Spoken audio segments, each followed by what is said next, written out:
Poultry খামারের মালিক সোহেল রানা ৩ লাখ টাকা লোকসানে বাধ্য হয়ে ভেঙে ফেললেন খামার।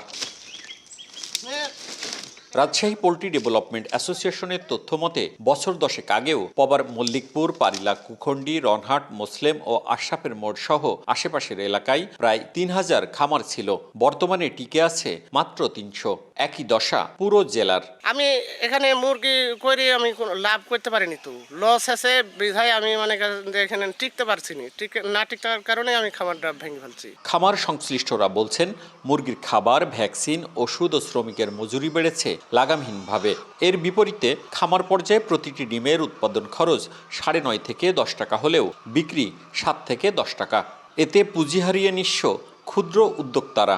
ঋণের দায়ে জর্জরিত শত শত পরিবার। ডিমের দাম কম আর খাবারের দাম বেশি, অনেক খামার কমে গেছে। ওষুধের দাম বেশি, খাদ্যের দাম বেশি, ডিমের দাম কমের লাগে 10 লাখ টাকা লস খাইছে। ডিম বেশি, যে দেখা যাচ্ছে যে ওষুধের দাম শোধ করতে হচ্ছে না, খাদ্যের দামও শোধ করতে হচ্ছে না, এইভাবে যায় ওরা ঋণ নিয়ে গেছে। জমি বেশি, ঋণ শোধ করে না হলে কেসে ঝুলতে আছে। ওরা কোম্পানির লোকেরা কেস করেছে, তখন জমি বেশি লিজার টাকা দিয়ে আসতে আছে। আমাদের উৎপাদন খরচ যা হবে সেই অনুপাতে হলো দাম দিলেই হবে। আমার এখন একটা সাদা ডিমের উৎপাদন খরচ 9 টাকা, আমাদের খামারিরা বেশি যায় না, 9.5 টাকা আমাকে গড়ে দাম দিক।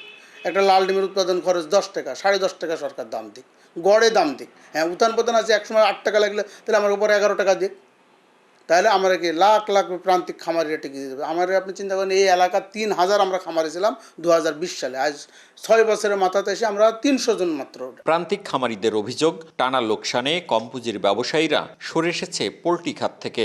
এখন পুরো বাজার নিয়ন্ত্রণ করছে কর্পোরেট প্রতিষ্ঠানগুলো। এতে হুমকির মুখে গ্রামীণ অর্থনীতি ও কর্মসংস্থান। ডিলার বলি ঠিকই আছে, একটা বস্তাতে ওরা 400-500 টাকা লাভ করে।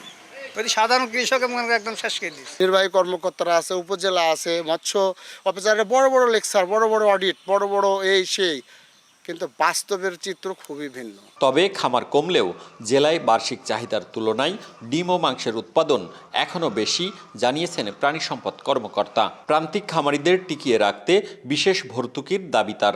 খামার যারা করছে তাদের প্রতি সরকারের আরও একটু সুনজর দেওয়া উচিত। বিশেষ করে প্রান্তিক পর্যায়ে যেসব খামারেরা, তাদেরকে যদি খাদ্যে ভর্তুকি দেওয়া হয়, তাহলে হয়তো মুরগি এবং ডিমের বাজারে আমাদের সবসময় সারপ্লাসই থাকবে এবং ভোক্তারা তাদের ডিম এবং মাংসটা সুলভ মূল্যেই কিনতে পারবে বলে আমি মনে করি। প্রাণী সম্পদ অধিদপ্তরের তথ্য মতে জেলায় 1286টি লেয়ার, 2282টি ব্রয়লার ও 5753টি সোনালী মুরগির খামার রয়েছে, যা থেকে বছরে 2.25 লাখ মেট্রিক টন মাংস ও 60.5 কোটির বেশি ডিম উৎপাদিত হয়। মওদুদ রানা, সময় সংবাদ, রাজশাহী।